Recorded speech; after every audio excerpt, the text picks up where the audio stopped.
Ja, hallo zusammen, ich bin Tobias. Und ich bin die Anna. Ja, und wir zwei sind zusammen im Allgäu unterwegs. Ja, wir wollen die Nagelflughette laufen und zwar Startpunkt ist an der Hochgradbahn Talstation in der Nähe von Oberstaufen über das Staufner Haus bis nach Immenstadt. Genau, ist also eine Zweitagestour. Staufener Haus werden wir übernachten.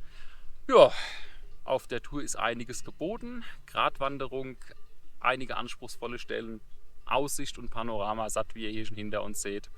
Ja, und dann würde ich doch sagen, wenn ihr wissen wollt, wie wir hierher gekommen sind und wie es von hier aus so weitergeht. Dann bleibt dran und wir schauen es uns gemeinsam an.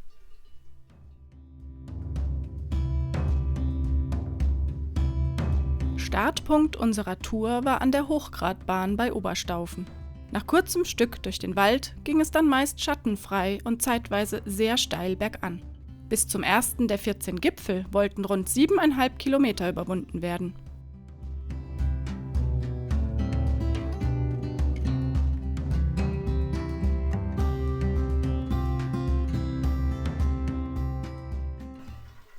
Ich kann euch sagen, erster Anstieg, die Brühe läuft. Na, das kann ja noch heiter werden, war doch gerade einmal der erste Kilometer geschafft. Aber auch mir ging es da nicht viel besser.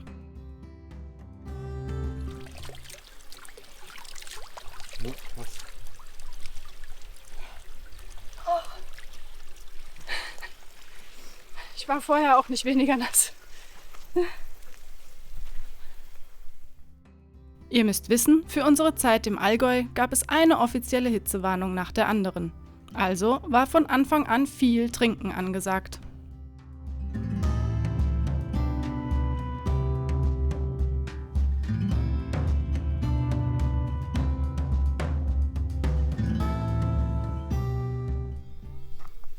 Ja, wir werden mal noch sehen, ob das heute die schlauste Idee war. Das ist der zweite Tag mit Hitzewarnung. Jetzt haben wir schon die ersten paar, was haben wir jetzt? Kilometer, 2 vielleicht. Ordentlich Höhenmeter gemacht. Aber nun fürs Erste genug von der Hitze. Konzentrieren wir uns lieber mal auf den Anstieg und die schöne Landschaft, durch die wir uns bewegten. So ging es auf schmalen Pfaden und breiten Wegen, vorbei an Gasthöfen sowie unglaublich vielen Kühen gen Gipfel Hochhederisch.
An der Alpe Kleinhederisch kam es schließlich zu einer Begegnung mit meinem Erzfeind. Tobis Erzfeind, die Wiese.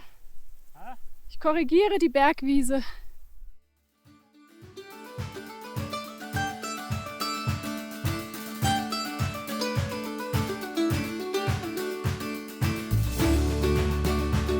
Kurz vorm ersten Gipfel passierten wir das Gasthaus Hochhederisch, welches leider geschlossen hatte. Kleiner Funfact am Rande: Keines der bisher passierten Gasthäuser hatte an diesem Tag geöffnet. Es war ein Dienstag.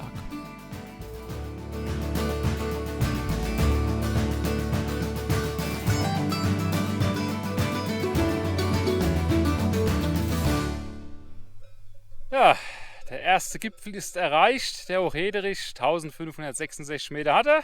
Und den haben wir uns hart erarbeitet mit viel Schweiß. Mit sehr viel Schweiß bei der Hitze.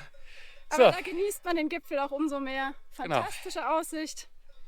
Ja, und dann denke ich mal, weiter geht's, oder? Weiter geht's. 13 Gipfel kommen noch, allerdings nicht alle heute. 3 haben wir heute noch, morgen dann 10. Packen wir's. Von nun an ging es auf dem langen, teils steilen und hier und da auch schmalen Grat der Nagelflughette entlang von Gipfel zu Gipfel. Der Weg als solcher wurde streckenweise auch anspruchsvoller. Zu den vielen Höhenmetern kam jetzt noch die ein oder andere Kletterei dazu. So warnt zum Beispiel ein Schild ab dem Hochhäderich vor der kommenden Schwierigkeit. Und als ob der Weg nicht anstrengend genug gewesen wäre, wählte Anne an einer Stelle auch noch die schwere Variante. Die Begeisterung hierüber kann man mir förmlich ansehen. Oder was meint ihr? Mach ich nicht. Was? Wie? Da geht's senkrecht hoch.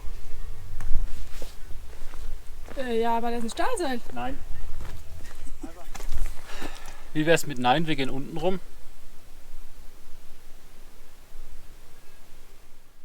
Natürlich nicht. Aber ich glaube, ihr wollt hier lieber Anne sehen.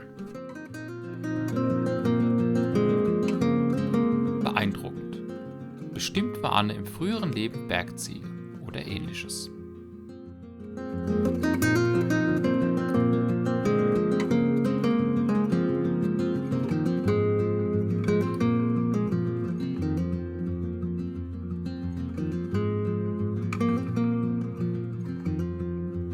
Für die Plagerei wird man kurze Zeit später wieder mit schöner Aussicht und dem zweiten Gipfel belohnt.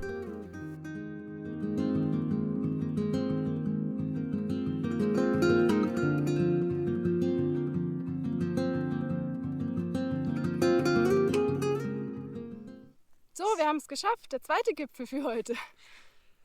Und so langsam bin ich auch geschafft. Ja, war eine sportliche Tour, zumal Anne mich hat zwischendrin nicht die einfache Umgehung nehmen lassen, sondern senkrecht den Fels hochgejagt. Jetzt sind wir hier am Falken, 1564 Meter hoch, und wir haben hier hinten eine geile Aussicht.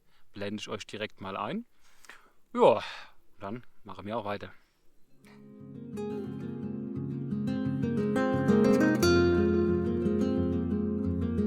Ihr erinnert euch an die Hitzewarnung, die ich eingangs erwähnt habe? Nun, es war tatsächlich wahnsinnig heiß, inklusive einer unglaublich hohen Luftfeuchtigkeit. Das Ganze in Kombi mit den vielen Höhenmetern. Nun, Tobi war es ziemlich deutlich anzusehen.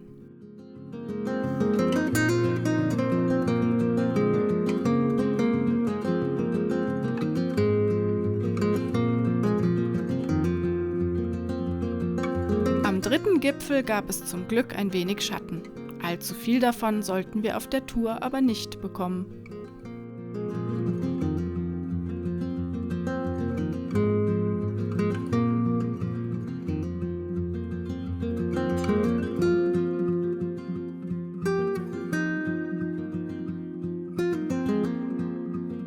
Ihr fragt euch, wie Tobi die weiteren 11 Gipfel schaffen soll?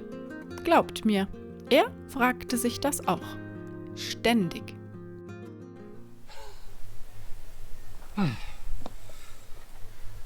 Und selbst der kleine Absatz Herausforderung wird.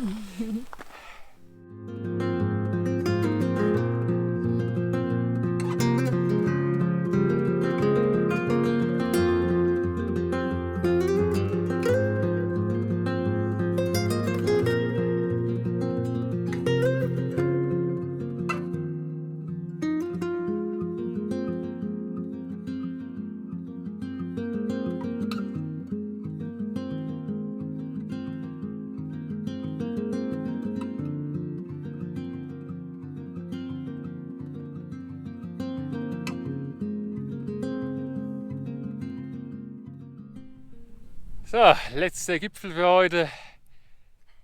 Wir sind amtlich am Arsch. Da vorne sehen wir das Staufener Haus. Letzten paar Meter, auf geht's. Die letzten paar Meter. Naja, sie zogen sich dann doch noch etwas. Nicht zuletzt dank einiger zu überwindender Stufen.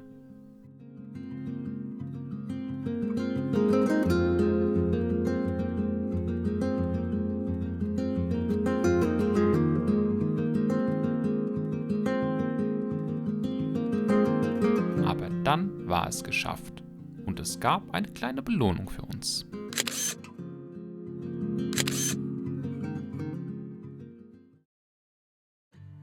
Zeitig am Morgen ging es weiter. Wollten heute doch 9 Gipfel und rund 19 Kilometer sowie unzählige Höhenmeter überwunden werden. Und für den Abend war ein Gewitter vorhergesagt. Das wollten wir nicht unbedingt erwischen. Ich machte übrigens direkt da weiter, wo ich am Vortag aufgehört hatte. Erster Anstieg des Tages. Tobi ist kaputt. Tobi ist direkt wieder am Nörgeln. Und dann will er auf den nächsten Berg hoch. Klar, was denn auch sonst? Trotz all der Anstrengung machen uns solche Touren natürlich wahnsinnig viel Spaß. So erreichten wir unser erstes Tagesziel, den Hochgrat, den höchsten Gipfel der Nagelflughette. Kurz hinter dem Hochgrat kam auch erneut ein Warnschild zu dem wieder etwas anspruchsvolleren Weg. Hier habt ihr übrigens auch eine schöne Sicht auf den der Nagelflughette vorgelagerten Höhenzug, wo wir 2 Tage zuvor unterwegs gewesen sind. So, jetzt lassen wir euch die Tour aber einfach mal eine Zeit lang genießen.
Wahnsinnig schön dort, oder?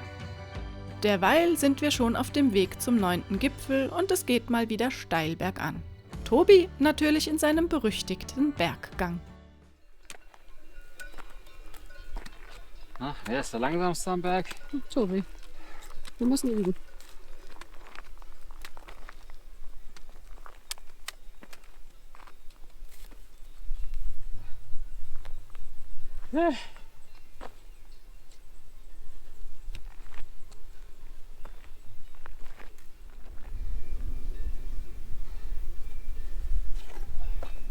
Da ist nicht der Strom drauf. Starthilfe.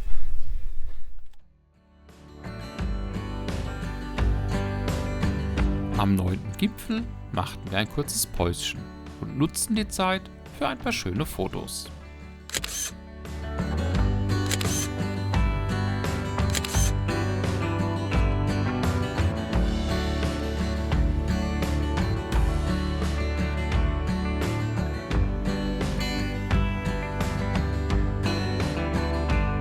Hatten wir schon die unglaublich vielen Kühe erwähnt? Die Gegend war wirklich voll davon.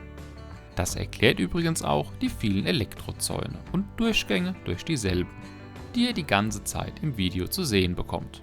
Dank der vielen Kühe hatten wir häufig auch musikalische Begleitung. Kleine Hörprobe gefällig?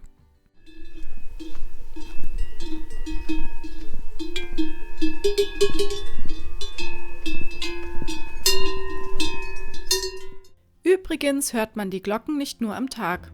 Die Nacht im Schlafsaal des Staufner-Hauses war durchgehend vom Gebimmel der Kühe erfüllt.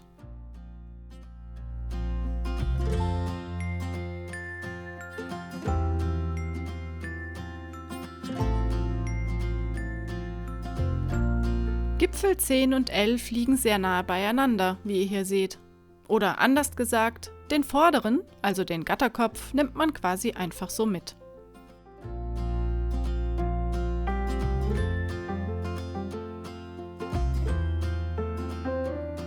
Da fällt mir ein, wir haben schon lange nichts mehr zum Thema Hitzewarnung und Schwitzen zum Besten gegeben. Ganz schöne schweißtreibende Angelegenheit. Wahnsinn. Da hat Anne definitiv recht. Deswegen galt auch hier, wie am Vortag, Trinkpausen nicht vergessen. Hallo?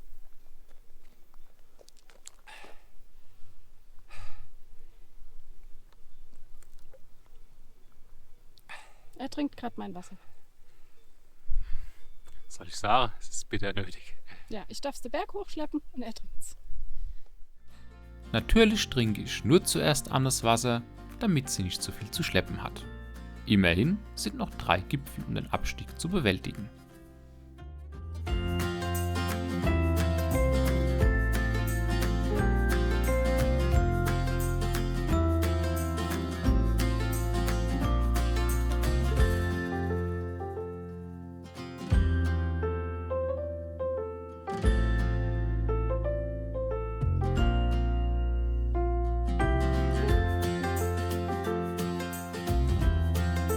Auf diesem Abschnitt war auch wieder die ein oder andere seilversicherte Passage zu überwinden.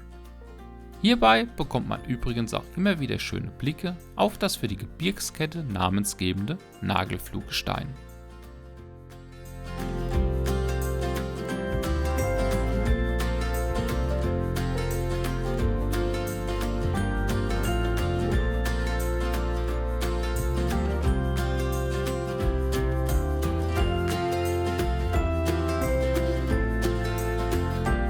Was sollte man immer im Rucksack mit dabei haben? Richtig, ein Handtuch. Vielseitig einsetzbar. In diesem Fall, um meinen sonnengeplagten Nacken etwas Schatten zu bescheren. Mag lustig aussehen, aber es erfüllte seinen Zweck.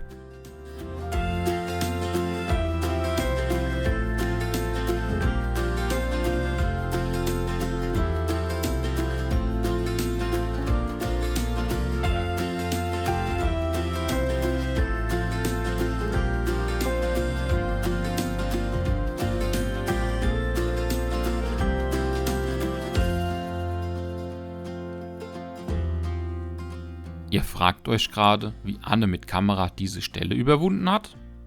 Natürlich freihändig. Bergziege eben.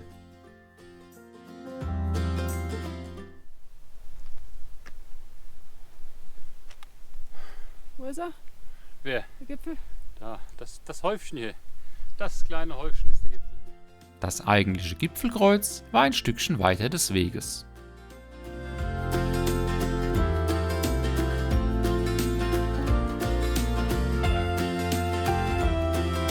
Allerdings drehten wir am Kreuz wieder um. Warum? Für die steile Leiter fühlten wir uns doch etwas kraftlos. Und es gab ja eine Umgehung.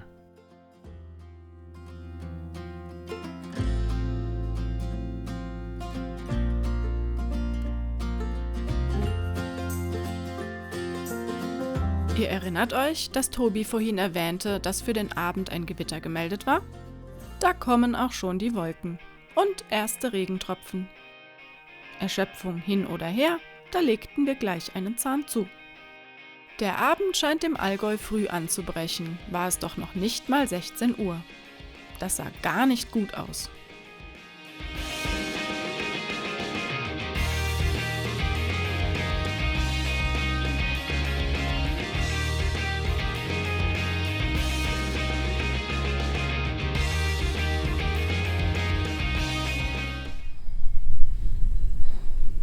Ich hab den Blitz drin. Lass uns gehen. Der haut da hinten schon runter. Da war es schon, das Gewitter. Nun aber die Beine in die Hand nehmen und zum Mittagberg. Vielleicht können wir noch den Lift ins Tal erwischen. Leider waren wir zu spät. Der Lift hatte wegen des Gewitters den Betrieb schon eingestellt und wir mussten das Unwetter notdürftig geschützt aussitzen.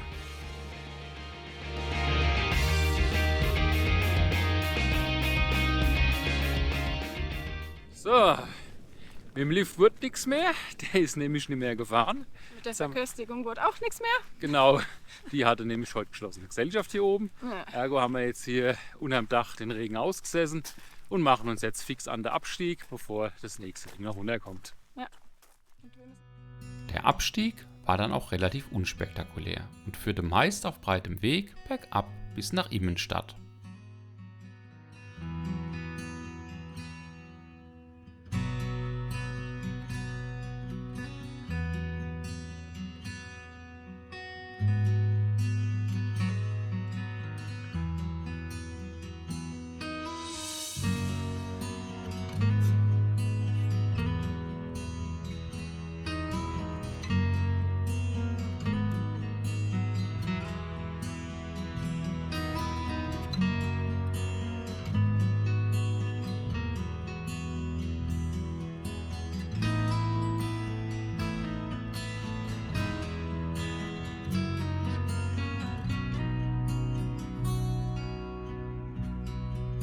Hier seht ihr nochmal die Route. Von der Talstation der Hochgradbahn ging es in großem Bogen zum ersten Gipfel und von dort über 4 weitere Gipfel bis zum Staufner Haus. Erstes Ziel des zweiten Tages war der Hochgrat. Auftakt für noch 8 weitere Gipfel und einem Abstieg nach dem Mittagberg bis zum Bahnhof in Immenstadt. Abseits einer Karte sieht das dann so aus.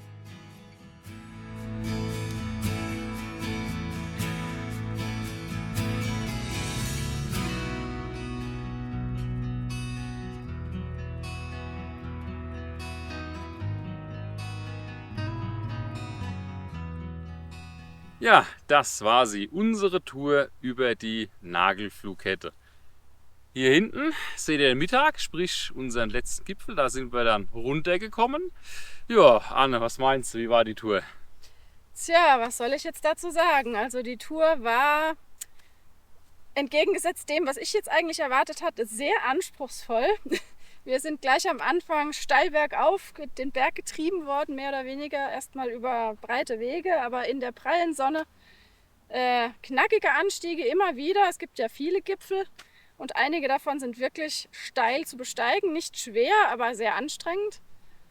Abstiege haben es auch zum Teil in sich, weil dieses Nagelfluhgestein doch sehr rutschig ist. Das sind ja wie so Kiesel, wo man dann halt irgendwie drüber muss bergab.